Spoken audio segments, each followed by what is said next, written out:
Halo Sobat Maya, apa kabar kalian semua? Semoga aja seperti biasa ya, selalu sehat, selalu bahagia, dan makin sukses. Nah, video kali ini sesuai dengan thumbnail yang saya buat ya. Beneran saya akan buka-bukaan nih kepada Sobat Maya. Cuan saya dari saham itu sampai akhir Agustus 2022 itu sebenarnya berapa banyak sih? Kalau misalnya saya lihat ya selama ini dan saya cari-cari info, kayaknya jarang deh ada orang yang sharing total aset dia di saham, terus cuannya dia berapa gitu kan. Jadi kadang tuh misalnya kita sebagai pemula tuh kadang masih di kayak awang-awang gitu ya. Kira-kira misalnya saya serius nih di saham, kira-kira saya bisa ngasilin berapa sih? Ya mungkin ada lah ya beberapa member premium yang keterbukaan informasi di dalamnya itu jelas banget. Tapi untuk versi yang free mungkin itu jarang ada. Nah jadi saya coba di video ini untuk memberikan keterbukaan aset saya di saham. Jadi lebih ke apa ya? Kayak total aset saya berapa, terus cuannya berapa. Jadi Sobat Maya tuh lebih punya ada gambaran nih untuk di dunia saham itu sebenarnya bisa cuan atau enggak sih. Terlebih untuk yang saat ini lagi bergumul ya, mencoba berbagai macam teknik dari scalping, trading, investing, tapi kok kayaknya portonya nggak numbu-numbu malah berkurang. Nah, semoga aja video ini bisa menjadi insight baru ya bagi kalian semua. Ya syukur-syukur bisa menjadi sebuah jawaban. Nah, jadi di sini saya udah kasih recapnya nih Sobat Maya di file Excel. Jadi saya tuh setiap bulan, setiap akhir bulan ya, pasti saya akan bikin recapnya dari posisi stok saya, dari posisi tabungan saya, semuanya ya, dari investasi di reksadana, juga saya bikin tuh recapnya. Saya mulai bikin recap ini di akhir tahun 2020, jadi mulai Oktober 2020. Tujuannya ya supaya saya bisa tahu jelas ya perkembangan portofolio saya, perkembangan aset saya berapa. Jadi ya lebih enak lah kayak gitu. Oke, jadi di sini Sobat Maya bisa lihat ya. Nah, ini bulannya Agustus 2022. Ini adalah modal saya. Jadi total modal yang saya keluarkan selama ini itu 352 juta. Kalau di kolom ini itu adalah cash, terus ini adalah stock value ya. Jadi portofolio saya. Nah, dan ini adalah unrealized. Kalau misalnya Sobat Maya lihat, unrealized-nya itu semuanya minus ya. Nggak ada yang plus.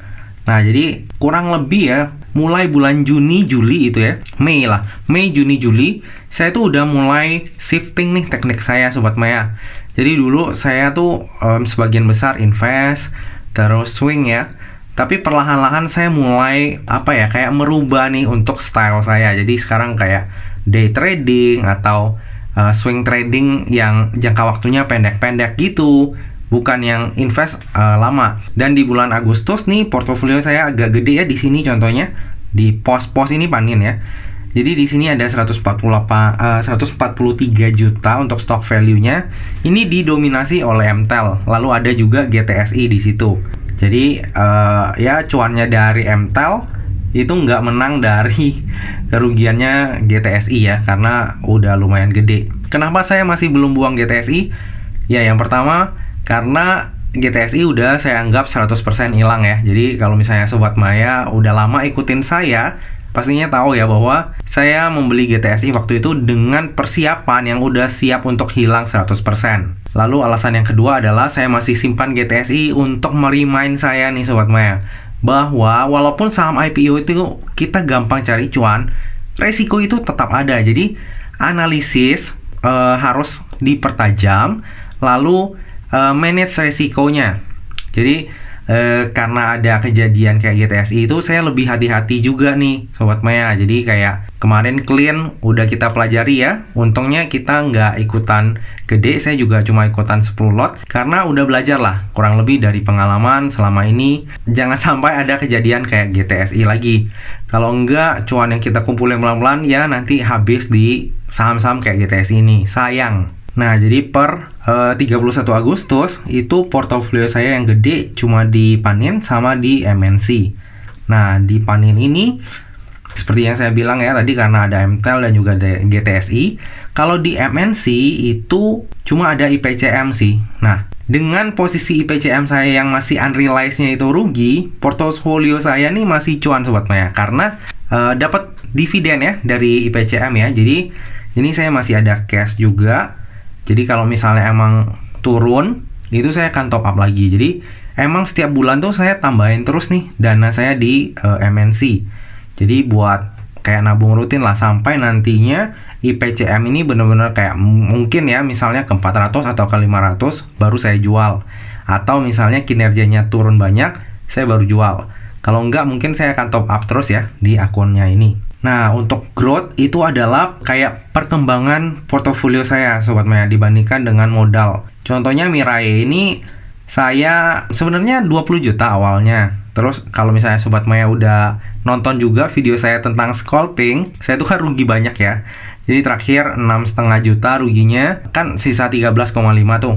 Jadi saya tarik 8,5 juta jadi sisa 5 juta. Dari 5 juta itu masih rugi nih Sobat Maya, jadi sisa 3,8 juta doang. Jadi untuk Mirai ini sementara dari rentetan saham IPO kemarin yang panjang banget, saya tuh udah berhenti dulu scalping Sobat Maya. Jadi dananya nggak saya apa-apain. Untuk angka 34% ini artinya portofolio saya saat ini ataupun posisi cash saya ini itu tersisa 34% doang dari modal. Jadi udah tergerus banyak ya. Lalu untuk Trimega itu saya juga 33%. Jadi kalau Trimega ini saya tuh udah lama banget Sobat Maya punya Trimega. Dulu saya tuh pernah ikutan sekolah pasar modal yang diselenggarakan oleh BI, lalu ikutan kayak kuisnya, menang, lalu dapat RDN gratis dari Trimega 250.000. Jadi sebenarnya ini saya nggak keluarin modal ya, tapi ya udahlah. Anggap aja modal dari Trimega itu jadi modal saya. Itu saya berhasil menggandakan uangnya dari 250.000 jadi sekitar 500 ribuan. Nah, caranya gimana? Ya tentu aja waktu itu belinya di saham-saham gocap ataupun saham-saham yang udah downtrend parah ya. Lalu saya gulung-gulung akhirnya jadi 500.000. Salahnya saya waktu itu adalah saya masuk ke BNBR sebelum reverse stock split. Jadi waktu sebelum reverse stock split itu kan 50. Terus setelah reverse stock split, dia jadi 500 dan balik lagi ke gocap. Nah, kemarin kan sempat naik ya. Jadi realize saya itu jadi 433.000. Ya ini mah udah saya anggap hilang sih sebenarnya. Nah, tapi kalau kita lihat dari sisi growth-nya, itu saya growth-nya 33%. Bukan growth sih maksudnya. Ini tersisa 33% doang dari modal ya. Karena sekarang sisa 67.000, cash-nya cuma 15.000. Lalu selanjutnya ada Poems. Poems ini Philips Sekuritas. Nah, jadi di Philips ini saya juga rugi ya Sobat Maya ya hitungannya ya. Jadi saya modalnya 21.500.000. Saat ini cuma ada cash 15,4 juta. Jadi udah nggak ada porto ya. Jadi saya rencananya ke depan ya kalau nggak swing ya main cepet lah intinya di sini. Lalu ada JUC. JUC ini Jasa Utama Kapital. Kalau kode brokernya itu YB. Nah, YB ini saya modalnya 90, sekarang udah jadi 91,8 atau bertumbuh ya 2% lah dari modal. Kalau Sobat Maya lihat di sini, kok saya minus, baru ada plus di JUC ya. Perlu saya sedikit klarifikasi buat Sobat Maya. Jadi kan saya mulai pencatatan itu di Oktober 2020 ya. Nah, waktu saya tuh mulai semuanya kayak gini Sobat Maya. Kena COVID tuh parah banget. Terus saya cut loss gede-gedean kayak di Java. Terus ya di beberapa saham lah. Intinya saya mulai itu ibaratnya dari minus nih Sobat Maya. Nah, nanti Sobat Maya akan lihat ya penjelasan saya sampai terakhir. Saya tuh cuan atau enggak sih sebenarnya. Jadi Sobat Maya jangan salah persepsi ya. Video ini itu memang posisi per Agustus 2022. Tapi ini bukan berarti ini adalah perjalanan saya dari awal 2022 hingga Agustus 2022 ya. Tapi benar-benar dari modal saya yang selama ini saya di saham Sobat Maya. Nah, untuk JUC ini walaupun 102% cuma tumbuh 2% ya dari modal ya. Tapi saya lumayan bangga. Bangganya kenapa? Karena 90 juta ini sempat turun sampai 60 juta Sobat Maya. Jadi bayangin aja dari 60 juta balik lagi ke 90 itu perjuangannya lumayan tuh Sobat Maya. Hampir 50% ya kalau gitu ya dihitung-hitung ya. Iya lumayan lah, saya bangga lumayan untuk JUC ini. Dan JUC ini lumayan saya sering pakai ya untuk fast trading gitu. Lalu selanjutnya ada POS ini Panin ini sekuritas yang paling bikin banyak cuan ya untuk saya ya. Jadi modalnya 61, sekarang cash dan stock value-nya itu 241 juta. Jadi saya cuan di sekuritas panin ini udah lumayan banyak nih Sobat Maya. Pertumbuhannya sampai 396%. Ya kadang-kadang kita percaya nggak percaya lah ya kayak gini ya. Makanya mungkin saya posisi gimana pun, walaupun panin ini mahal, saya nggak akan tutup sih sekuritasnya karena dia udah kasih saya cuannya banyak banget. Jadi untuk cuan yang lumayan ini itu juga sebagian besar ya disumbang oleh cuannya IPO. Jadi bagi yang meremehkan cuan dari IPO, ya saya sih nggak bisa ngomong apa-apa ya. Yang jelas saya cuannya dari IPO itu lumayan banget. Nah untuk posisi modalnya di panin ini juga sebenarnya naik turun ya Sobat Maya. Kalau kayak misalnya kemarin tuh ada rentetan saham IPO banyak banget. Biasanya saya ambil dari tabungan saya atau reksadana, saya taruh lagi di panin. Begitu udah kelar IPO-nya, kan itu biasa penjatahan cuma 1%, 3%, 5% ya. Nah, setelah selesai penjatahan, saya tarik lagi tuh biasanya. Jadi taruh lagi di reksadana, taruh lagi di tabungan saya. Tujuannya apa? Tujuannya supaya saya nggak FOMO ya, malah beli-beli saham lain kayak gitu. Jadi, saya berusaha, kalau misalnya bisa, saya nggak mau tambah modal lagi. Jadi, ya biarin aja dari profit ini dia makin menggulung. Nah selanjutnya ada MNC. MNC ini modal saya 70 juta. Sekarang saya bertumbuh 2% ya. Ini masih ada floating loss dari saham IPCM. Lalu selanjutnya ada Sinarmas. Sinarmas ini saya buat karena dulu ya untuk memakai fitur Stockbit ya. Fitur Stockbit Pro itu dulu pakainya Sinarmas Sekuritas, tapi akhirnya pisah ya karena Stockbit bikin sekuritas sendiri. Ya jadi karena daripada saya repot tutup, saya tetap keep untuk Sinarmas Sekuritas ini. So far saya lumayan cuan ya. Jadi pertumbuhannya 28% walaupun sebelumnya sempat rugi juga. Lalu selanjutnya Stockbit. Stockbit ini modal saya 38 dan ini terus saya tambahin ya. Dan sekarang cuma 103% pertumbuhannya atau cuma tumbuh 3% doang. Sebenarnya saya udah lumayan cuan banyak di Stockbit ini. Apalagi tahun lalu tuh Hexa saya cuannya banyak banget. Tapi kemarin tuh saya lossnya lumayan gede di NISP. Dan kurang beruntungnya adalah nggak lama setelah saya cut loss NISP, nggak nyampe sebulan udah terbang. Kalau misalnya saya masih keep itu udah cuan lumayan sih sebenarnya. Tapi ya namanya belum rezeki ya. Saya tunggu-tunggu nggak naik-naik, malah sideways cenderung turun. Ya udahlah saya cut loss cari saham lain. Ternyata nggak sampai sebulan terbang tinggi. Ya kadang begitu ya Sobat Maya ya. Kesabaran tuh diperlukan sebenarnya bagi saham-saham yang bagus. Nah, selanjutnya ada Ajaib. Ajaib ini juga saya bertumbuh modal 6 juta. Sekarang tumbuh 23% ya, lumayan. Lalu ada iPod.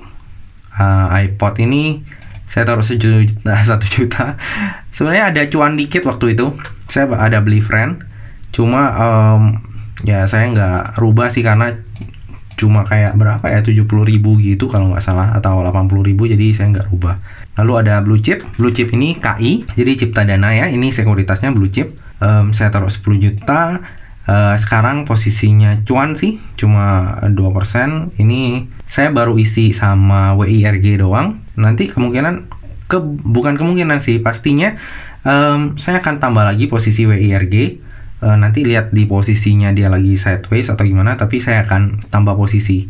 Lalu selanjutnya ada Lotus dan juga CMB. Nah di Lotus ini porto saya juga cuma yellow ya. Nantinya kalau misalnya yellow breakdown 89, saya akan tambah lagi mungkin pelan-pelan ya, nambah 5 juta gitu. Lalu terakhir ada CMB. CMB ini juga tumbuh 7%, tapi jarang saya pakai juga sih. Kalau misalnya Sobat Maya lihat nih, lumayan banyak ya saya ya, ada 13 RDN nih Sobat Maya. Jadi kalau ada bapak legenda kita yang bilang 9 RDN, saya udah 13 RDN nih. Jadi banyak banget nih Sobat Maya. Tapi yang utama sih ya JUC, YB, Panin, MNC sama Stockbit sih, sisanya ya dikit-dikit ya. Tujuannya apa saya bikin kayak gini banyak ini kan? Ya tujuannya untuk mencoba fitur dari semua sekuritas ini. Setelah ini akan ada nambah satu lagi ya, MG. Ya semoga aja MG jadi rezeki saya ya, bukan malah sebaliknya. Karena untuk setoran awal di MG itu kan 100 juta nih, malah itu akan jadi yang terbesar di antara seluruh modal saya. Oke, lalu kita ke bagian yang terakhir ya. Saya itu cuan atau enggak sih dari saham selama ini?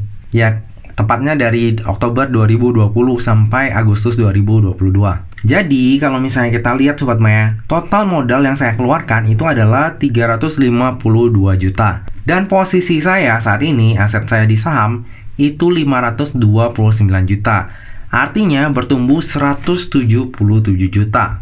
Atau dari modal itu saya tumbuh 50% Sobat Maya. Jadi ini udah dikurangin unrealized profit saya ya. Jadi minus 8 juta ini saya udah masukin ke sini. Jadi menurut Sobat Maya 177 juta ini gede atau enggak? Dengan catatan ini saya bukan mulainya dari nol ya, tapi dari minus. Jadi ibaratnya kayak Poems, JUC ini saya mulainya dari minus nih Sobat Maya. Jadi bukan dari 90 juta, tapi pada saat pencatatan ini di bawah 90 juta. Kurang lebih seperti itu. Jadi kalau misalnya dihitung dari Oktober 2020 sampai Agustus 2022 sebenarnya sih udah di atas 177 juta. Tapi kalau kita hitung dari modal ya 177 juta. Nah, sebenarnya bagi saya sendiri Sobat Maya, saya kurang puas sih sebenarnya dengan pencapaian tersebut. Karena misalnya Sobat Maya udah lama ikutin saya ya, pasti tahu ya saya mulai saham itu di tahun 2012. Jadi tahun ini udah tahun ke-10, tapi ya gitu ya, perkembangan portofolionya itu dikit banget. Apalagi saya pernah kena delisting lah, terus kena rugi banyak lah, kena BNBR lah. Ya lumayan banyak sih pengalaman di dunia saham ini, yang hangus di reissue lah, dan ya banyak lah. Jadi terkadang hal-hal kayak gitu sih yang bikin pertumbuhan portofolio saya agak melambat ya. Lalu kalau saya flashback lagi ya, dengan proporsi aset saya saat ini, proporsi saya ke saham itu sebenarnya enggak yang gede banget. Kalau misalnya orang lain yang mungkin expert di saham, itu mungkin bisa kayak 80%, 90% asetnya itu semua di saham. Tapi ya karena saya masih konservatif, ya nggak nyampe setengah sih ya. Kalau hitung dari modal tuh nggak nyampe setengah nih aset saya masukin ke saham. Nah, kalau misalnya Sobat Maya yang udah ikutin saya dari lama dan udah ikutin cerita saya, juga pastinya tahu ya, saya itu dulu waktu saya baru mulai kenal saham itu saya masih pemberani banget, pakai margin all in itu ya. Saya pernah mengubah 20 juta modal saya menjadi 80 juta dalam waktu 8 bulan. Jadi waktu itu benar-benar nggak takut banget ya, masih single juga. Jadi mikirnya ya udah, kalau misalnya habis ya udah, kayak cacing-cacing naga-naga lah, kurang lebih kayak gitu ya. Tapi dari 80 juta itu jadi 15 juta itu cuma dalam waktu 2 bulan aja. Mungkin itu yang menimbulkan sedikit trauma nih buat saya Sobat Maya. Jadi hingga hari ini saya tuh masih kayak mau main gede itu agak takut-takut. Kalau misalnya Sobat Maya perhatikan, saya tuh jarang main yang gede ya Sobat Maya. Kayak MTEL aja 100 juta itu kan karena saya cicil ya. Kalau misalnya satu posisi saya 100 juta jarang banget. Padahal 100 juta itu kalau misalnya hitung dari aset saya cuma 20% sebenarnya. Makanya kedepannya saya juga mau untuk prepare mental saya biar bisa lebih baik lagi, biar bisa berani lagi, dan tahu kapan harus membatasi resiko. Jadi kemungkinan besar setelah saya post video ini, saya akan jadi lebih agresif ya Sobat Maya. Pelan-pelan saya akan tambah lagi modal di saham. Lalu cara mainnya mungkin bukan investing lagi ya. Saya akan switch ke day trader ataupun scalping Sobat Maya. Jadi sebagai info buat Sobat Maya semuanya nih, tadi keuntungan saya sebesar 177 juta itu saya dapatkan dari investing, terus nabung saham secara rutin, dividenmologi, dan tentu saja paling penting adalah dari IPO. Jadi sebenarnya nggak ada yang spesial sih dari yang saya lakukan ini. Harusnya kalian semua juga bisa kalau misalnya cuma mau cuan sebesar yang saya lakukan ya, kayak gitu Sobat Maya. Lalu sebenarnya kalau misalnya Sobat Maya lebih detail saya mengenai dana saya yang ada di saham, sebenarnya itu kecil banget, masih jauh dibandingkan kayak Ko John, Ko Daniel, Mas Bekti, Om Ben, Michael Leo, atau cuan tiap hari dan para mentor lain yang ada di luar sana. Makanya kalau ada Sobat Maya yang panggil saya itu mentor, asli saya tuh ngerasa nggak pantas banget Sobat Maya. Karena ya emang yang saya lakukan itu belum ada apa-apanya. Saya cuma share pengalaman aja di sini. Jadi bukan sesuatu hal yang hebat luar biasa gitu. Nah Sobat Maya, demikianlah video sharing saya kali ini mengenai ya seberapa banyak saya cuan dari saham selama ini dan keterbukaan aset saya di saham. Tahun depan saya akan coba lagi untuk bikin video seperti ini. Jadi Sobat Maya juga tahu nih perkembangan dari saya yang orang biasa kira-kira cuan atau enggak nih di dunia saham. Semoga video ini dapat bermanfaat bagi Sobat Maya semuanya dan mungkin bisa menjadi insight ya bagi Sobat Maya yang saat ini lagi lesu, kecewa, kayak merasa apa saham ini bukan dunia saya. Tenang, saya juga pernah mengalami hal tersebut kok. Malah saya pernah vakum 2 kali dari dunia saham. Tapi tenang, jangan menyerah, terus belajar. Lama-lama akan ketemu ritme dan style yang cocok buat Sobat Maya semuanya. Nah Sobat Maya, demikianlah video kali ini. Akhir kata, jangan lupa untuk selalu jaga kesehatan, jangan lupa untuk selalu bahagia, dan semoga perjalanan investasi kita selalu cuan bareng-bareng ya. Sampai jumpa di video selanjutnya. Dah.